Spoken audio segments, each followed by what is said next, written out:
puedes presentar si quieres? Sí. Bueno, mi nombre es Máximo Marín Vidal, soy vecino del Cerro Santo Domingo y ahora vamos a hacer un recorrido por los personajes. Un sector tan activo como el Barrio Puerto y el Cerro Santo Domingo, que es en el que yo siempre he vivido, nos pueden estar ajenos a algunos personajes que han sido, dijéramos, que han marcado un poco la actividad, o mejor dicho, lo han hecho, han resaltado todos estos valores humanos.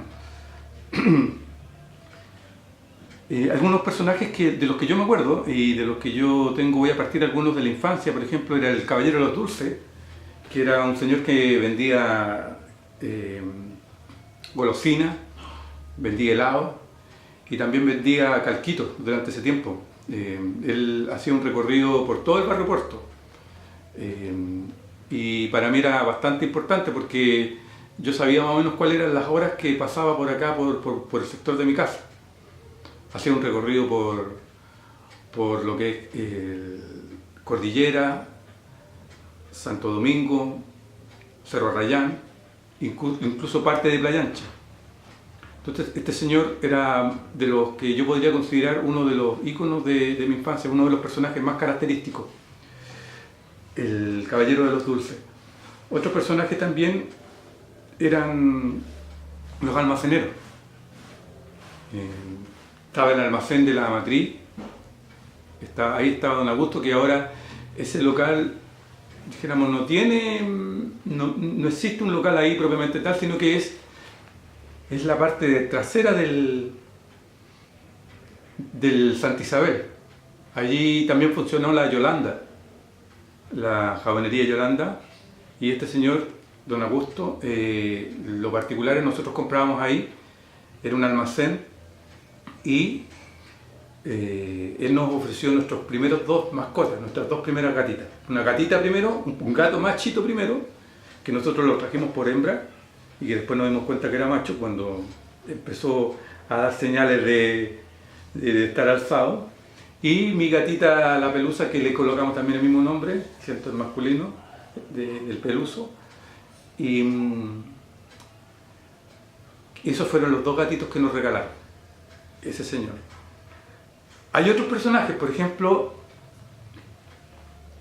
que el Loco Segundo, que ahora está, que le dicen chamaco, que cuidaba autos.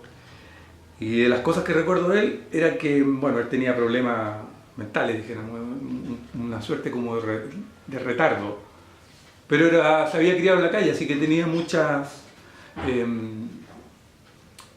tenía herramientas como para defenderse. Entonces me acuerdo que nosotros estábamos en el Club Deportivo de Pomar, que es el club que ya no está, y a veces lo mandaban a comprar él algunas cosas. Y recuerdo que la mayoría de las veces lo mandaban a comprar y se arrancaba con el huerto o con la plata, entonces no volvía. Entonces a veces pasaba harto tiempo que no se perdía, hasta que nuevamente volvía, y ahí lógicamente lo recriminaban por haberse llevado el huerto. Ese era el Loco Segundo, que ahora todavía está acá. Debe tener él por lo menos unos 55 años, tal vez, o un poco más. Y todavía está acá. Él ahora se dedica a llevarle los bolsones a las personas. También un tiempo que cuidaba autos, pero ahora definitivamente no lo hace porque se cerró el perímetro del mercado, que era donde se colocaba. A mí también me llamaba la atención algunos personajes, por ejemplo, del Mercado Puerto, que eran los vendedores de las carnicerías. Ahí habían dos tipos de carnicerías, propiamente tal. Estaban las de Quino y las de Vacuno. Y dentro de las de Vacuno, nosotros teníamos un amigo que era muy, muy querido, que era Don Pepe. De hecho, él no tenía máquina de moler carne. Entonces, cuando uno le pedía carne molida, por ejemplo, para hacer algo especial, la picaba él, así que era una picadura bien particular. Y los vendedores de carne de Quino, que en este caso eran los Olivares, los hermanos Olivares, fundamentalmente ellos, que era donde mi abuelita le compraba la carne a ellos, el filete se lo guardaban a ellos. Y eran dos hermanos. Rudelindo Olivares y Carlito Olivares. Ellos inicialmente estaban en las carnicerías en el tercer piso, pero después se empezó a dañar el tercer piso porque se empezó a dañar, se empezó a oxidar se empezó a filtrar agua y los mandaron para el primero. Y después del terremoto del 27F se clausuró y bueno, ya ellos, hay que señalar que ellos fallecieron antes. Su hermano continuó esta labor, su otro hermano, y después definitivamente nunca más supimos de él. Carlito falleció de una enfermedad, no recuerdo bien, cáncer me parece, y Rudelindo falleció se atragantó con una carne. Después lo reemplazó el hermano lógicamente funcionó hasta que vino el terremoto, como lo señalaba, y tras el terremoto pasó un tiempo y se colocó en el local que está en La Española, que le llaman La Española, que está en la calle Bustamante, que después se incendió ese y también salió de ahí. Por lo tanto, nos quedamos sin carnicería. Y ahora para ir a comprar carne, dijéramos, de quino, hay que ir al Almendral. Otro personaje que recuerdo también, que ya escapa un poco ya más de los límites de lo que es la Plaza Chaurren, que ya vendría siendo el mercado, el Muelle Prat, un señor que le llamaban Popeye.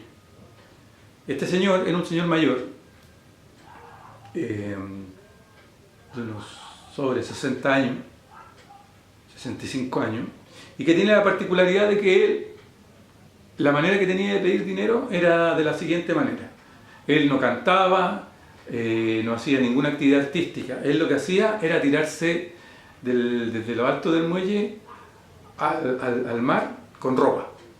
Entonces se lanzaba y lógicamente después que se secaba, salía a la superficie, lógicamente se secaba ahí, esto pasaba a la mano y nuevamente se estiraba un poco y nuevamente se volvía a tirar para poder pedir nuevamente moneda. Un personaje emblemático, tal vez uno de los más queridos y tal vez del que uno nunca era el más, dijéramos, misterioso, dijéramos, es Juan Chini. Juan Chini, cuyo nombre original es Juan Arredondo Chile. Juan Arredondo Chile, que la señora Sofía del 421 de la Corporación de la Matriz, ella lo acogió, él tenía, todos lo conocemos, él era un adulto en un cuerpo de niño. Y él se ubicaba en el sector que podíamos decir que era el sector del entorno, de la comisaría, del sector de la Escuela Santana. Y Plaza Chaurren, lógicamente, pero el entorno más querido era el sector que involucra al Congreso Nacional, el Congreso donde estuvo el Congreso, que es donde está la comisaría, y la Santana. Entonces, él llegaba con su tarrito, le pedía a las personas su pancito y se tomaba su tecito. Él tenía situación de calle, nunca supimos si tuvo familiares o algo y así, pero siempre fue una persona que todo el mundo quería. Después él desarrolló una hernia inguinal y bueno, después la señora Sofía hizo todos los trámites y lo ayudó para que solucionara ese problema, lo cogió en su casa y bueno, y ahí ella en lo particular empieza también una labor solidaria de ayudar al prójimo, ¿ya? Y el Juan Chini después, lógicamente, tuvo una muerte digna, ¿cierto? Y gracias a la señora Sofía él pudo salir adelante, dijéramos, dentro de las posibilidades de una persona con situación de calle. Bueno, la señora Sofía también es un personaje.